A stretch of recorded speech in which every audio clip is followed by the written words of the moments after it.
welcome back to The Mentors. This is Vadim. And Sergey. And you're listening to our weekly segment called The 5-Minute Pick-Me-Up, where we tell you stories to motivate you for the week to come. Now, the way this story started, I honestly didn't think that it was going to be something motivational that we would use for the episode on Sunday, and this actually just happened on Friday. We have been planning this event called the Female Founders Forum at my workplace over the last 2 or 3 months. And very excited for this event. We lined up some amazing speakers, some really amazing female leaders, venture capitalists, investors, business owners, and we had over 500 people confirmed to attend the event, many of whom were paid tickets. They actually paid to attend the event. How much were the tickets? The tickets were like $40, $50, up to $100. Okay, so that's a significant investment that somebody made to attend this event. Yeah, that's right. And up until the morning of the event, which was on Friday at around noon, everything was lined up and going smoothly, and we were excited to host it. But at 8 o'clock on the morning of the event, we got an email from the venue, which was a large tech company in New York City that agreed to host the event for us, that they were closing their office due to the coronavirus. No one was coming into the office, and they could no longer host the event for us. You can imagine our feeling. It feels like it's unfair. It feels like, how could they not tell us ahead of time? But honestly, these are extenuating circumstances. It's a difficult time right now. The coronavirus is something that nobody planned or expected. A lot of offices are closing their building. Sequoia Capital just sent a memo to all of their companies, portfolio companies, saying that there's like a doomsday scenario that, their companies might struggle for a while. There's going to be an economic recession because of the coronavirus. And so companies are acting in a way to protect their employees and protect their bottom line. No one could expect this. But that was the reality that we were faced with on Friday morning at 8 o'clock. And the initial reaction was to cancel the whole thing.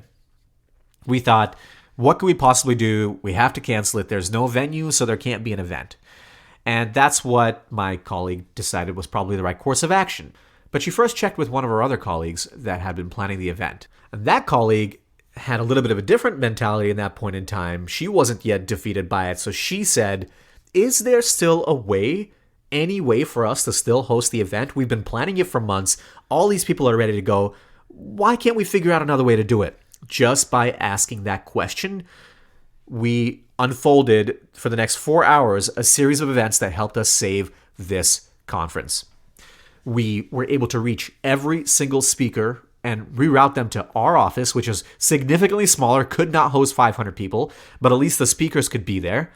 We figured out a online live streaming solution so that every single attendee could still get the benefit of hearing the speakers talk about the topics they were going to talk about. And even though our office was not able to host everybody, the next best option was to offer a subset of the attendees to come to the event live, and we were able to get about half of the people to come to the event live. Everybody else watched it online, and we saved the event. The speakers were happy. The people that paid for the tickets were happy. We were able to reroute all of the food. It was all hands on deck, and we figured out how to make it happen in our venue, which wasn't originally designed to hold it, just by asking the question of whether it was possible. How did you guys decide who to invite to come in person? How did you prioritize that list of attendees?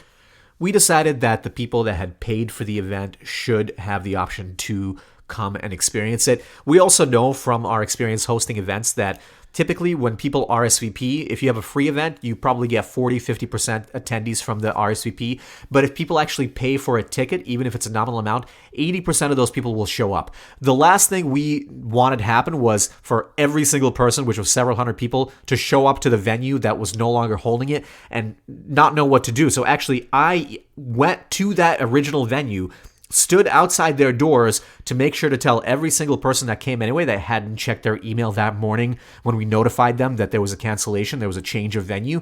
I told every single person I apologize, and I rerouted them to the actual other location. So we were able to save it by kind of all hands on deck, all being willing to do things that maybe otherwise we wouldn't do in another circumstance. So why did we decide to tell you this story today? especially given the outbreak of this pandemic that most people and governments and countries don't know how to deal with yet, right? We're essentially trying to resolve these issues as we're going along. That is essentially the state that a lot of startups and entrepreneurs find themselves in on a weekly basis. You're entering the unknown, and your job is to figure things out, even when they get difficult, even when you don't have a clear solution in mind.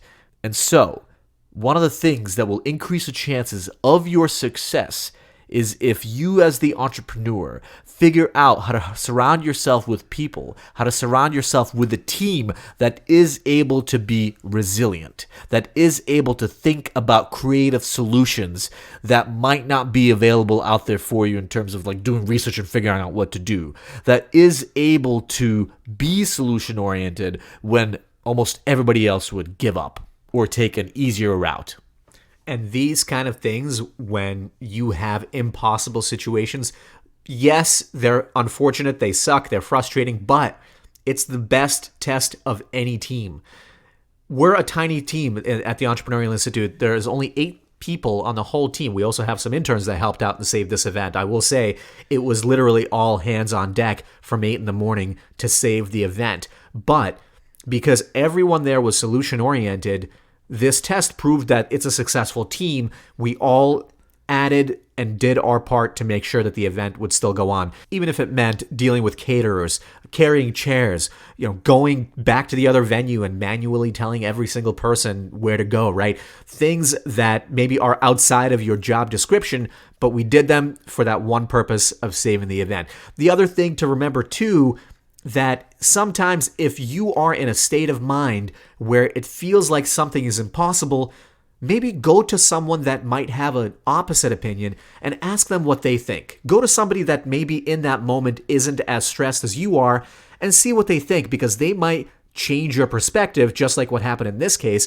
and then it'll change completely the course of action that you take afterwards, and you actually might do something you didn't think was possible. The true test of character of an entrepreneur and the true test of character of an entrepreneurial organizations is how they deal with issues, difficult issues as they come up. If you think about even large organizations in a time of stress, in a time of a recession, for example, oftentimes will fail if they do not know how to adjust, if they do not know how to adapt to a new environment that they could not have predicted ahead of time. Startups have the same potential problem. Now, the benefit of a startup is you can move faster, is hopefully you have people at the helm that will continue to persevere through the difficult moment until they find a solution. So ask yourself, do you have these people on your team? If not, you have to make sure that you recruit them on your team to increase the chances of your startup moving through the difficult moments and succeeding even when everything seems to be going against it. Thank you for listening to this episode today. That's it for our 5-minute pick-me-up for this week. We hope it motivated you sufficiently that if something happens this week that seems like an impossible situation, you will find a way out. And if you can't, ask someone who might be able to help you on your way. Thanks for listening, and we'll see you on Wednesday.